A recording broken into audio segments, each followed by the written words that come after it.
दोस्तों आप देख रहे हैं राइट भोजपुरी और आप लोगों को फिर से एक बार राइट भोजपुरी चैनल में स्वागत है।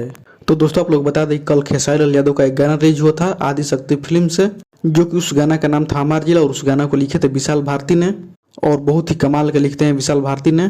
तो दोस्तों आप लोग बता दें कि वो गाना इंस्टाग्राम रील पर ट्रेंडिंग में आ चुका है और उस गाना पर 2000 के करीब रील वीडियो भी बन चुका है और ये गाना बहुत ही जल्द और वायरल होगा क्योंकि ये गाना बहुत ही ब्लास्ट है, इसमें कोई दो राय नहीं है। तो दोस्तों दूसरी खबर जानने से पहले हमारे वीडियो को लाइक करके चैनल को जरूर सब्सक्राइब कीजिएगा। तो दोस्तों दूसरी खबर यह है कि खेसारी लाल यादव पटना आए हुए थे 2-3 दिन से और कल उनका रात में स्टेज शो भी था गोपालगंज में और स्टेज शो करके आज सुबह ही फ्लाइट पकड़ लिए थे मुंबई के लिए। जी हाँ दोस्तों आप लोग बता दें खेसारी लाल यादव मुंबई जा चुके हैं अपने फिल्म की शूटिंग के लिए, जो कि रंग दे बसंती फिल्म का शूटिंग का कुछ क्लिप बाकी है, उसी कंप्लीट करने के लिए मुंबई चले गए हैं खेसारी लाल यादव, जो कि आप लोग अपने स्क्रीन पर देख सकते हैं। ये एयरपोर्ट का रील वीडियो है जो कि हमारे जिला गाने पर बनाए हैं खेसारी लाल यादव रील वीडियो ने।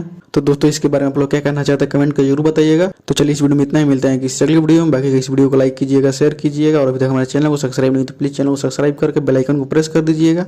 तब तक जय हिंद जय भारत।